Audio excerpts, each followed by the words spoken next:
জামালপুরের ইসলামপুর উপজেলায় রাতের অন্ধকারে মিছিল করেছেন নিষিদ্ধ ছাত্রলীগ ও আওয়ামী লীগের নেতাকর্মীরা। এদিকে ওই মিছিলের প্রতিবাদে জেলা শহরে সড়ক অবরোধ করে বৈষম্য বিরোধী ছাত্র আন্দোলন। সোমবার উপজেলার গোয়ালের চরের সভার চর এলাকায় ছাত্রলীগ ও আওয়ামী লীগের কিছু নেতাকর্মী মিছিল করেন। গোয়ালের চর ইউনিয়ন শাখা ছাত্রলীগের সাধারণ সম্পাদক মোহাম্মদ আলমগীর হোসেনের ফেসবুক আইডি থেকে লাইভ করেন ওই মিছিল। এতে মুহূর্তের মধ্যেই ছড়িয়ে পড়ে ভিডিওটি।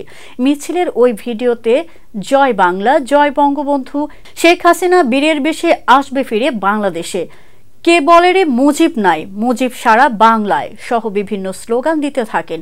এদিকে ছাত্রলীগের ওই মিছিলের প্রতিবাদে জামালপুর শহরের বুড়ির দোকান মোড়ে ঘণ্টাব্যাপী সড়ক অবরোধ করে বৈষম্য বিরোধী ছাত্র আন্দোলনের নেতাকর্মীরা। এ সময় বৈষম্য বিরোধী ছাত্র আন্দোলনের নেতাকর্মীরা বলেন, ছাত্রলীগ নিষিদ্ধ ঘোষিত সংগঠন হয়েও প্রকাশ্যে মিছিলে অংশ নেয়। এছাড়া সামাজিক যোগাযোগ মাধ্যমে লাইভ করে তারা দ্রুত এই ঘটনার সঙ্গে জড়িতদের গ্রেপ্তার করার দাবি জানান ছাত্ররা। অন্যথায় কঠোর আন্দোলনে যাওয়ার হুঁশিয়ারি দেন তারা।